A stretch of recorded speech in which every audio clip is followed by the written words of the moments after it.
rugo. Uyu munsi ntibabonetse kubera uburwayi, umwana yarwaye araremba, mama we nawe abyuka yafashwe, nanjye murumva ko navuga neza.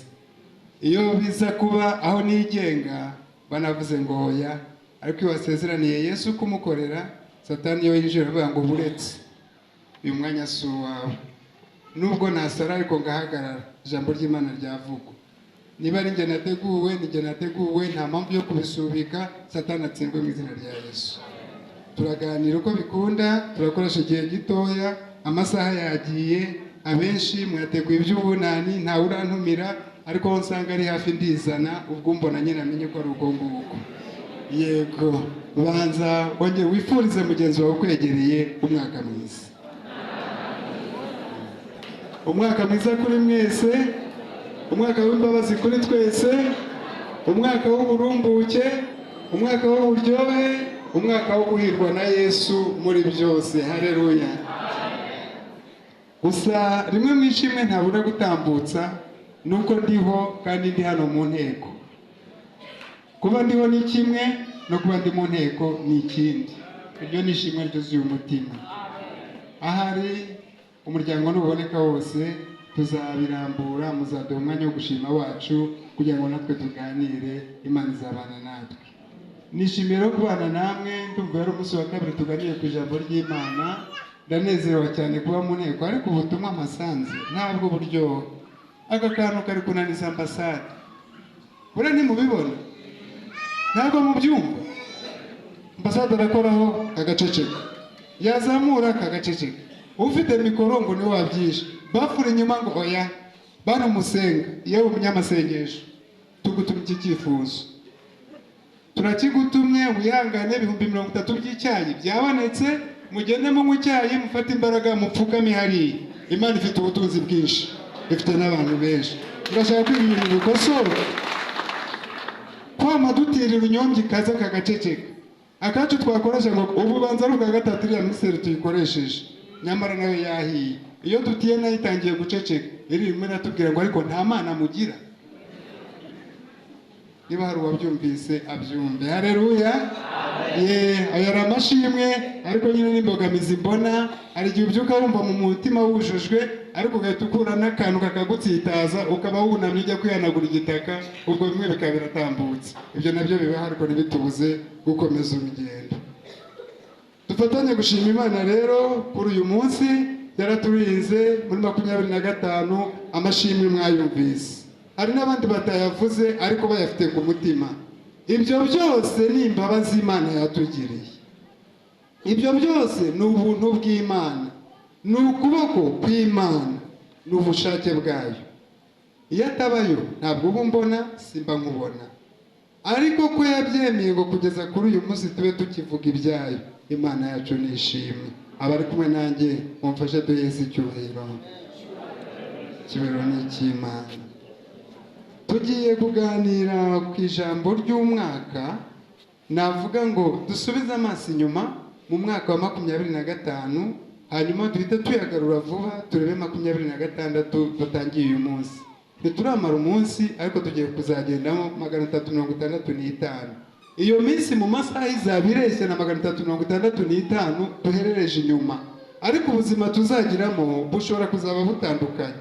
Agakiza tuzabonamo gashobora kuzaba gatandukanye, ibyago tuzabonamo bishobora kuzaba bitandukanye. Icy'ingenzi kirimo ni uko Yesu dufite azaba ari wa wundi, azaba atarahinduka, azaba akiri wa wundi udukunda, azaba akidufitiye impuhwe n'imbabazi, azaba akiri mu ruhande rwacu niba tutamuvuyeho tugahagarara dushikamye. Haleluya. Niyo mpamvu uvuga ngo turebe umwaka wa 25, urebe ibyakunejeje uko byanganaga, amahoro wagizemo, uyagereranye n'ibyago wagize, uyagereranye n'inzara wagize, wagereranye n'ibibazo n'iki, hanyuma urebe muri ibyo byose uvuge ngo iyo ataba Yesu ngiye mba ndi iki? Iyo zitaba imbabazi nagiriwe mba ndi iki? Twahawe abaje kare nabasomeye intego y'umwaka tugiye kuzagenderamo, ariko uyu munsi bashimye yuko tureba iby'Imana yakoze mu bihe bitambutse.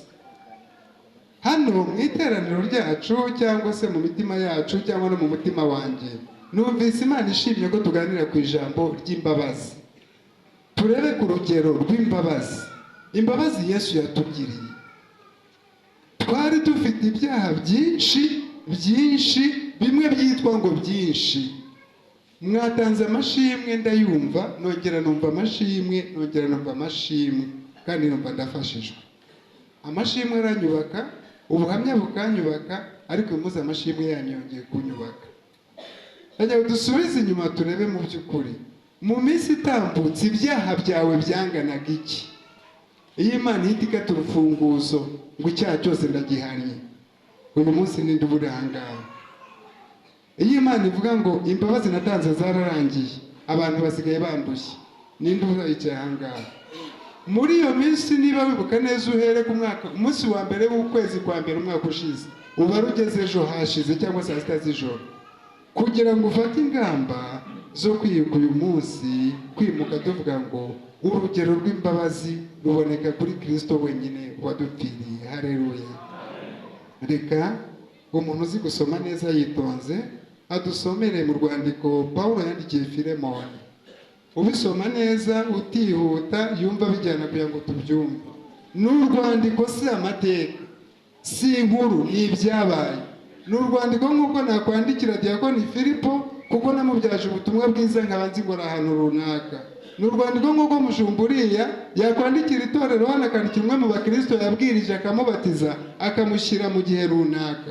N'urwandiko rw'ibyabayeho, si amateka cyangwa inkuru. Twumve iby'aba bagabo. Filemoni ni ku rupapuro rwa 219 mu Isezerano rya Kera.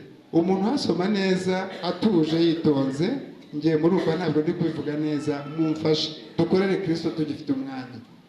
Ku rupapuro rwa 219, yego yarakoze umushumba kumfasha, igice cyose dore ku murongo wa mbere. Ni igice kimwe gusa, ni cyose.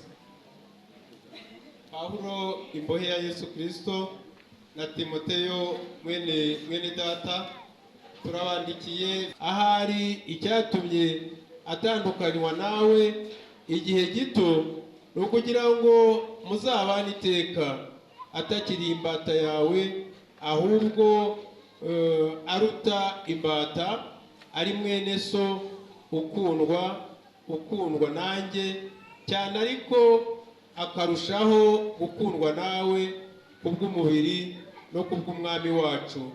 Nuko rero niba wemera ko dufatanije umurimo, umwakire nk'uko wanyakira.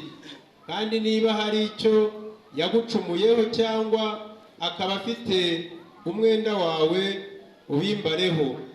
Nijye Pawulo wanditse n'ukwanjye kuboko yuko nzabyishyura, ne kwirirwa nkubwira yuko nawe ubwawe uri mu mwenda wanjye. Uwo mwenda ni wowe ubwawe. Bibe bityo mwene data, nkubonemo umumaro mu mwami wacu, unduhure umutima muri Kristo. Nkwandikiye niringiye ko uzanyumvira, nzi yuko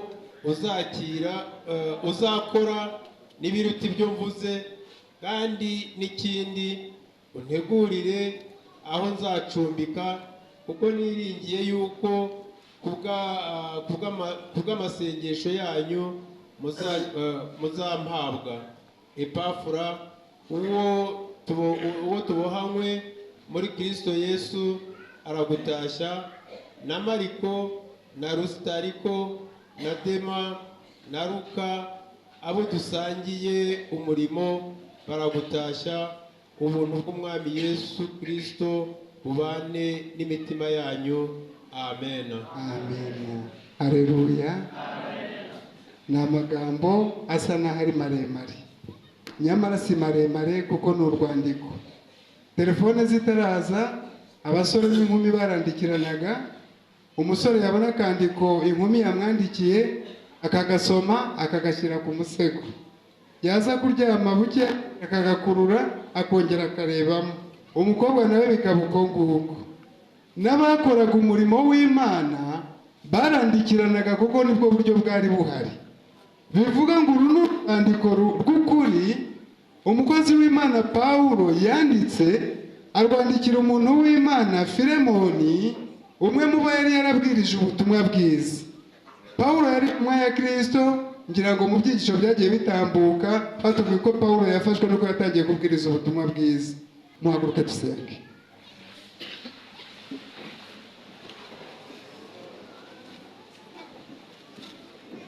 Dushimye izina ryawe Data wa twese, watanze Kristo Yesu kugira ngo iryo zina rikomeye tubarirwamo.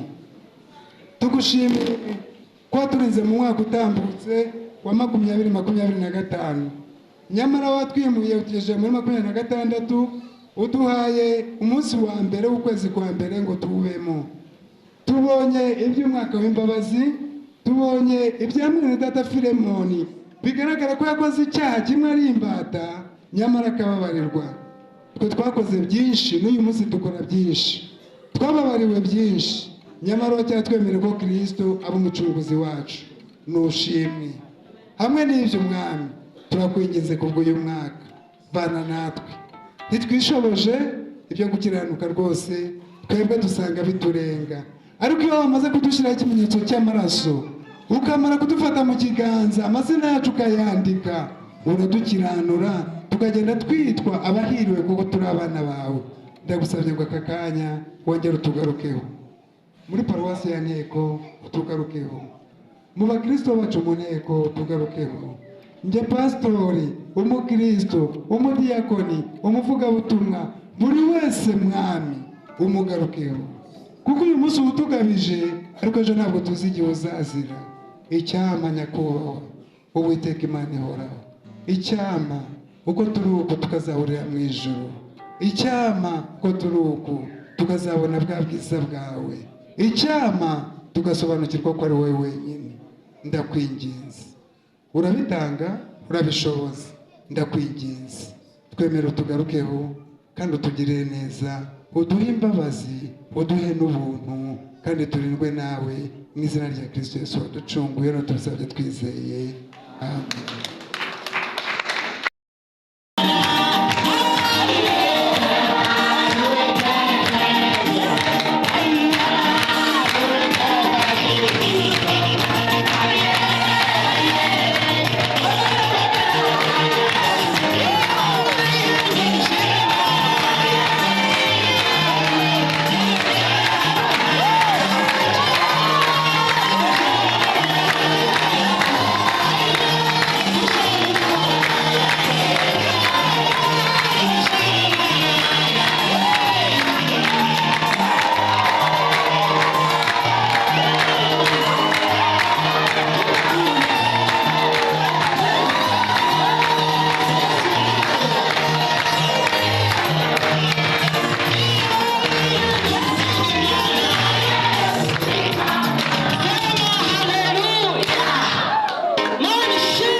Twari turwaye, twabuze imiryango, twarimo twubaka, twari dushonje.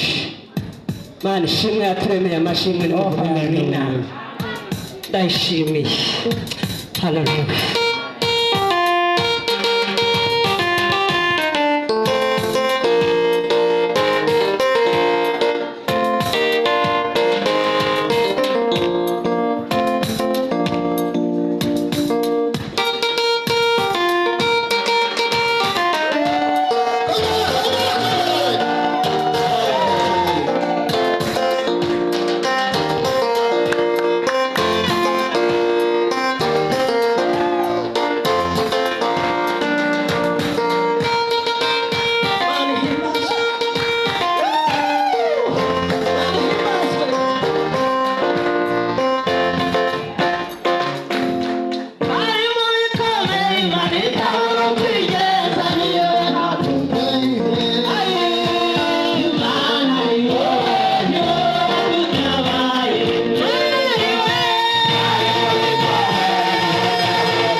birusha imbaraga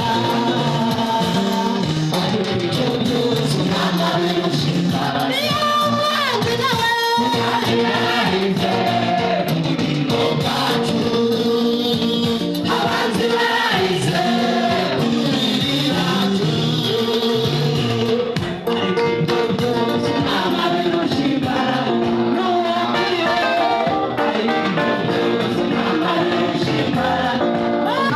Amen. Amen. amen. Je ndashima Imana mu bintu bine byonyine. Amen. Yego. Ndashima Imana muri uno mwaka utambutse hari ibishaka byinshi twagiye duhura nabyo ariko Imana igenda uturengera. Amen. Amen. Ndashima Imana yuko hari umwana afise Imana yankirije umwana. Narwaje umwana ararwara cyane. Amaze kurwara akarwara agenda akina ubona ari muzima ariko Imana iramurengera. Yarwaye amaso abo duhebetse akayabata umwana yarwaye umwijima. Turavuza biranga. Yarageze kujya afata imiti nkurihuye. Niho nari ngeze kujya nkura imiti kugira ngo tumushyire mu maso amererwe neza. Byari bimaze kugera aho birimo birenga ubushobozi bw'umwana w'umuntu ariko Imana ibihitegereza. Ni ukuvuga ngo Imana rero hari uko yabibonye kandi ishyiraho iki iherezo. Ni ukuvuga ngo umwana yari yaranduye. Ubwo twe tukavuza indwara z'umubiri ariko atari iz'umubiri. Ariko Imana ishyiraho iki iherezo. Amen. Amashyi menshi mu nzu y'Imana. Ndashima Imana nanone muri uriya mwaka Imana yandindiye madamu wanjye yararwaye ararwara cyane. Ararwara ariko nawe nkabona aragenda rimwe na rimwe gutyo ariko Imana ibigenza neza aroroherwa. Imana ihabwe icyubahiro. Nanjye ndashima Imana nararwaye ariko nyine urumva y'umuntu w'umugabo nyine ariyumva ariko ndashima Imana yuko nanjye yangiriye neza nanjye ngakira. Amen. Ndashima Imana nari mfise n'inkihaka nayo mbona ibyaye neza muri ibyo bintu bimeze bityo ariko numva nabyo shimye Imana. Amen. Ubwo mu nzu y'Imana nahazanye n'amata buriya nayazanye. Amen. Ubwo no kuvuga rero ngo hamwe n'ibyo Imana yakoze ni byinshi cyane yakoze. Hari byinshi yakoze bucece, hari byinshi yakoze tubireba, hari byinshi yiteguye n'ubwo kudukorera. Mumfashe tuyihereze icyubahiro kuko ubundi icyubahiro ni icy'Imana inshuro eshatu. Icyubahiro ni icy'Imana, icyubahiro ni icy'Imana, icyubahiro ni icy'Imana ihasumba hose. Amen. Umwaka duherereje inyuma twahuye n'ibibazo byahitanye abantu benshi ukize wasigaye. Umwaka duherereje inyuma twahuye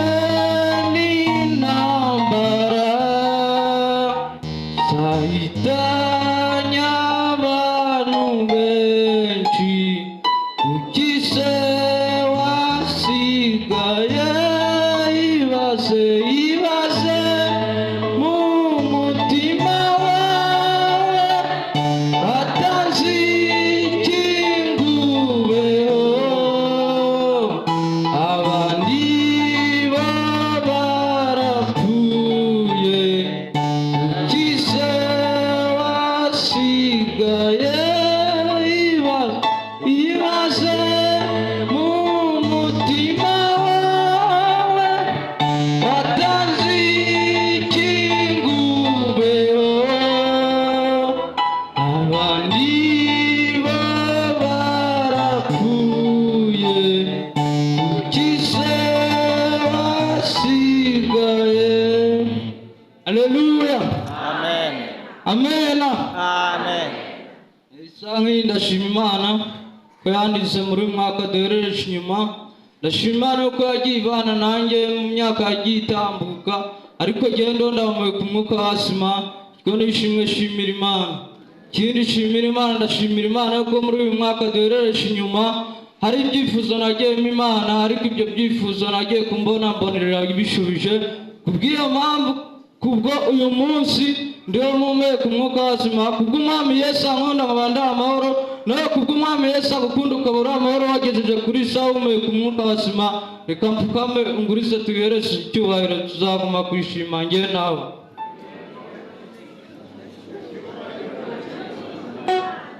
Icyubahiro ni icy'Imana, icyubahiro ni icy'Imana, irasumba hose. Mfite inyandiko nyinshi zuzuye ibyo wambwiye, ibyo ugenda ukora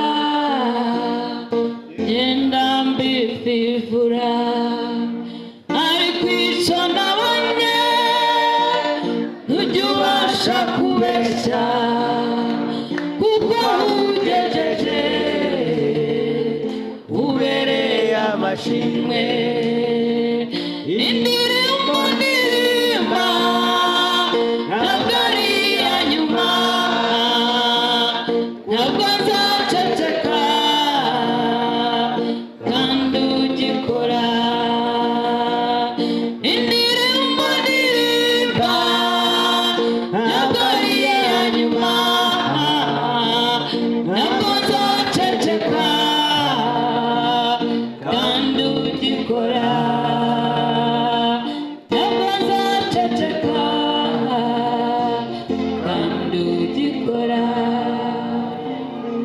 Tuvuge ngo amen. Abimana yirinze tuvuge ngo amen. Ukusanyije ibyo Imana yakoze byose, fasha tuyihereze amashyi.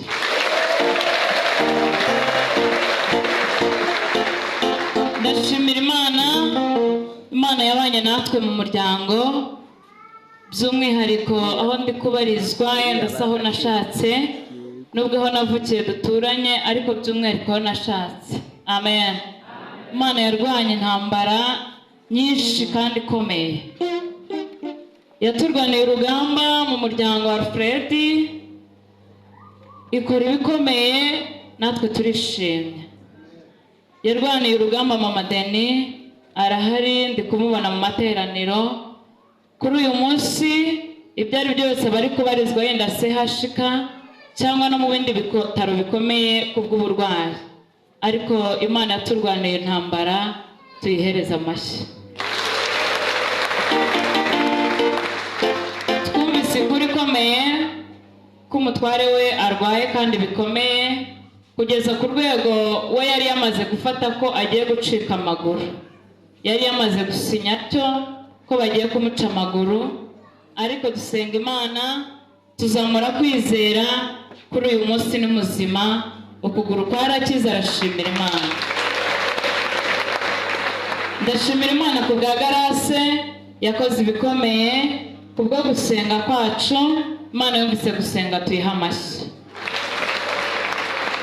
Ndashimira Imana kubw'umubyeyi wantumye, twamenyanye muri 2018, witwa Sara.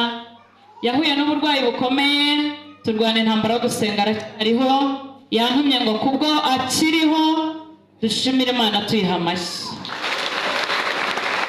Ndashimira Imana kubw'umubyeyi nanone wantumye, yari atwite ndetse abaganga bamubwira ko atazabyara umwana muzima, baramaje kumwihebesha, akomeza kusanga mu rugo dusenga Imana imuha kubyara. Amaze kubyara, igihe kimwe yasanze mu rugo umwana asa nkaho yapfuye byarangiye, ntakambira Imana, umwana arazuka, yampaye ishimwe, arambwira ngo mushimirire Imana kubwo akibona umwana we, kandi kuko yitwa umubyeyi akitwa Mama Kanaka, tuyiha amashyi.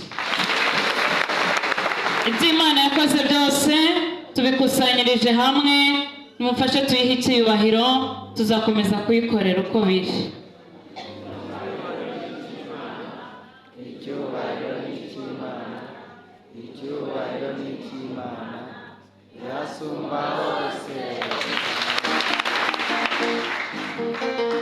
Amen. Amen. Haleluya. Amen. Nanjye ndumva nshimye Imana kuri ino tariki ya mbere y'ukwezi kwa mbere w'ibihumbi 2026. 2025 twabihuriyemo n'ibigeragezo n'ibyago n'amakuba, ariko ibyo ari byo byose uriya mwaka wararangiye, turacyariho. Izina ry'Imana nirihabwa icyubahiro. ku itariki ya 27 z'ukwezi kwa 9 umutware wanjye yakoze impanuka, batubwiye ko agiye kwa muganga, noneho ahamagaye n'umwana ngo ajye gutarura moto nawe akora impanuka.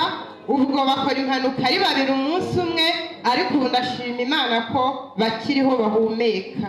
Rero bigeze ku itariki 12 z'ukwezi kwa 10 yarongeye akora impanuka, arongera atonekara hahandi. Ubwo twamaze icyumweru ku munini, ariko nabonaga ukuguru kwe ukuntu kumeze kutazongera gukira, ariko ubu ndashima Imana arimo arakira, yasubiye no mu muhanda arimo gukora. Imana yumve ko nyishimye. Rero nanjye nagendanaga n'uburwayi, bari barandoze ntabizi, ariko ndashima Imana ko ku itariki 8 z'ukwezi kwa 11 mu mbaraga yo kubohora nanjye Imana yambohoye, ubu ndi muzima. ndashima Imana, izina ry'Imana yahabwe icyubahiro. Rero ni byinshi cyane Imana yagiye ikora, rero nkaba nyishimye, yumve ko nyishimye kuko uriya mwaka warangiye ukadusiga amahoro. Reka tukame mufashe tuyihe icyubahiro inshuro 3 n'amashyi ya sipesiyali. Haleluya. Ari igitondo nk'iki ngiki nejejwe no gushima Imana. Ndashimira Imana ko ari umukozi w'umuhanga. Amen. Ndashima Imana muri uyu mwaka ushize, ubwo Noheli yari kuzaba ari ku wa 4, ku wa 1 umwana arandwara namujyana kwa muganga.